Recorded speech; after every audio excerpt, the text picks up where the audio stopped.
Paulo, vamos lá então. A gente viu esta semana pessoas próximas ao Donald Trump dizendo que ele está preocupado com estes países como o Brasil, que tem implementado uma perseguição política com o uso de tribunais. E ele, pessoalmente, sabe bem o que é isso, porque o próprio Donald Trump sofre esse tipo, ou sofreu, porque agora vão dar um tempo, né, porque ele foi eleito, mas ele sofreu esse tipo de perseguição. Então, o que você acha que pode ter de consequências para o Brasil a partir de toda a visão dessa perseguição política que a gente tem no Brasil?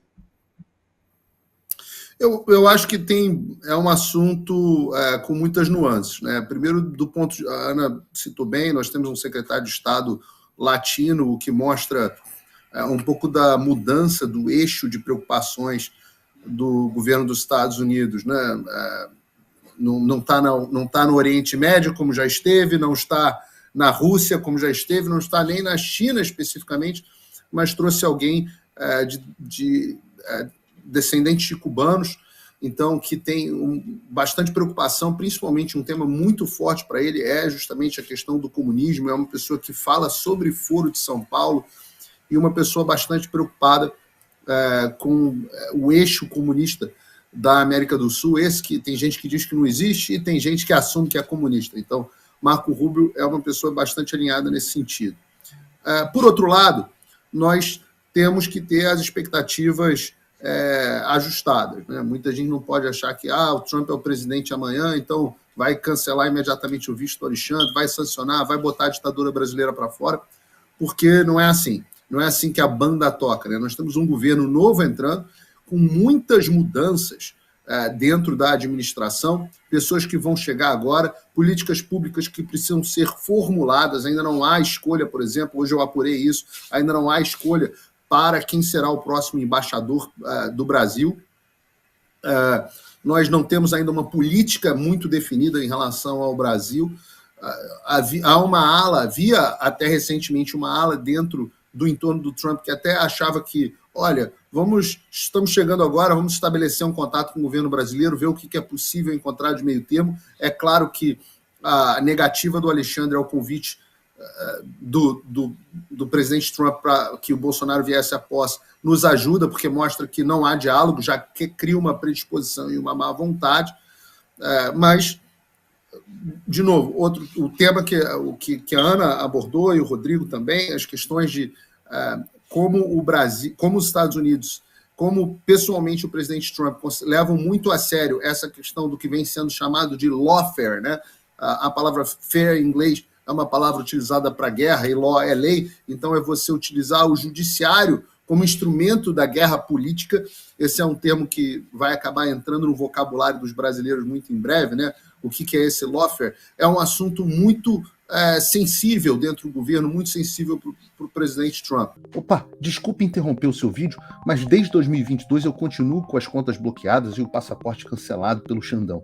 Se você aprecia o meu trabalho e tudo que eu faço pela liberdade de expressão, tem um lugar onde você pode se tornar meu apoiador com uma pequena quantia por mês. Acesse www.paulofigueiredoshow.com e torne-se meu apoiador, e aí você vai receber conteúdos exclusivos e desconto nos meus cursos. Ou então você pode se tornar meu patrono Gold e passar a me pautar, tem reuniões comigo, você entra para o meu grupo de WhatsApp, que eu uso sempre. O link para tudo isso está aí na descrição.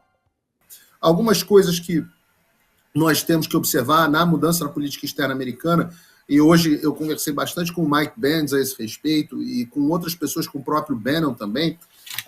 O primeiro é que se torna uma prioridade para o governo a questão da liberdade de expressão. O governo foi vítima, lembrem-se, 4 anos atrás, o presidente dos Estados Unidos era Donald Trump, e ele estava saindo do poder exatamente nesse dia, sem sequer ter redes sociais. Ele estava com as suas redes sociais bloqueadas. Então, vejam como esse é um assunto, mais ou menos tipo eu e o Consta. Então, vejam como esse é um assunto importante para o Donald Trump. O segundo aspecto que é importante é a forma como o governo brasileiro tem se posicionado, ou melhor, o regime brasileiro, para usar as palavras bem escolhidas pelo presidente Milei, tem se posicionado nas questões de política externa em completo antagonismo aos Estados Unidos. E aí a gente pode falar que desde o apoio explícito ao Hamas, que é uma organização terrorista, o que por si só já é muito problemático, até o apoio ao governo ilegítimo da Venezuela, mas, claro, principalmente o alinhamento com a China, né? O Brasil que vem vendendo reserva de urânio para a China, que vem se aliando à China para querer enfraquecer o dólar como moeda de comércio internacional. Esses são assuntos que são enxergados pelo novo Departamento de Estado e pelo antigo também, em certa medida, deveria ter sido, como assuntos de segurança nacional americana.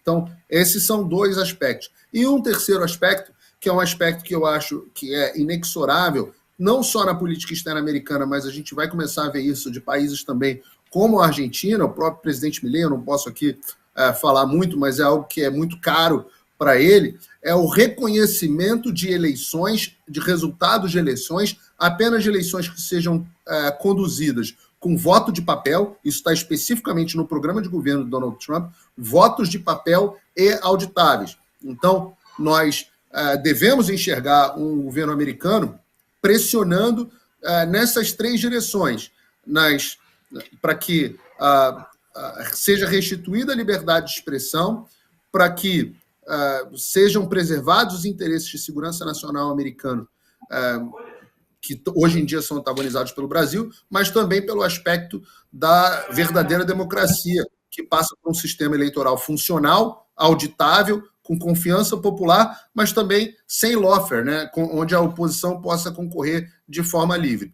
Caso essas três políticas americanas sejam antagonizadas, isso não acontecerá imediatamente, mas acontecerá ao longo do tempo, podemos ter, sim, diversas medidas sendo impostas, que vão desde medidas suaves, como, por exemplo, o cancelamento do visto de entrada de certas autoridades, como, por exemplo, os ministros do Supremo Tribunal Federal, o nosso Procurador-Geral da República, pessoas que estejam violando os direitos humanos e violando a democracia. Podemos ter sanções financeiras que vão desde sanções a ativos pessoais destes no exterior, proibições de transações financeiras utilizando o sistema financeiro internacional, etc., até mesmo, em último caso, sanções ao próprio país, que é algo que a gente quer muito evitar, viu, Lacombe? É algo que a gente espera que não aconteça.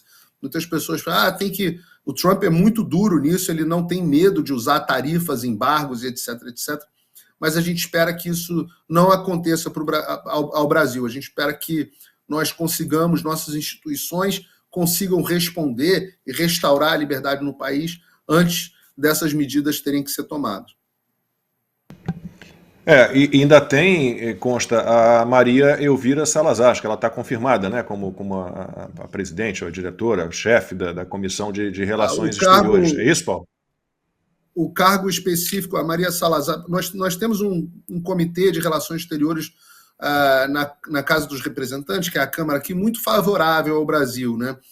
Nós tivemos a mudança do presidente da comissão, do comitê aqui, né, especificamente, no Brasil a comissão aqui é Comitê de Relações Exteriores, que sai o McCall e entra o Mass, que é um cara mais simpático à causa brasileira. Eu tinha um pouco de dificuldade ali com o Chairman McCall, não nos ajudava muito, mas nós temos tanto o Chris Smith, que foi mantido na presidência de 2 subcomitês, nós temos a Maria Salazar, ela está como presidente do subcomitê de hemisfério ocidental, né? E nós temos também uma pessoa chave aqui, que é o representante Corey Mills, deputado Corey Mills, que assumiu agora o subcomitê de inteligência e supervisão governamental dentro do Comitê de Relações Exteriores. Para vocês terem uma ideia, essa é a função que vai poder, por exemplo, intimar o governo, que terá prazer em passar a responder, a respeito dos documentos da interferência americana no processo eleitoral brasileiro. Nós sabemos hoje, sem sombra de dúvidas, que houve muita interferência americana dentro do processo eleitoral brasileiro, e hoje, de novo, foi um dos temas de longa conversa aqui com o Mike Benz hoje, o ex-departamento de Estado, que vão desde pressão de autoridades americanas a oficiais brasileiros, inclusive militares, mas também passando pelo financiamento direto, através do pagador de impostos americanos, eu não gosto do termo contribuinte, do pagador de impostos americanos, ao complexo industrial da censura brasileira, ao ponto de que nós chegamos a ter, por exemplo, a embaixada americana dando R$170 mil para o Instituto de Felipe Neto promover a censura no Brasil. Então, esses documentos precisam chegar ao conhecimento do público, e eu digo a você, Lacombe, eu acho que nos próximos aí, de 2 a 3 semanas, nós vamos ter uma caixa preta aberta que vai chocar o Brasil.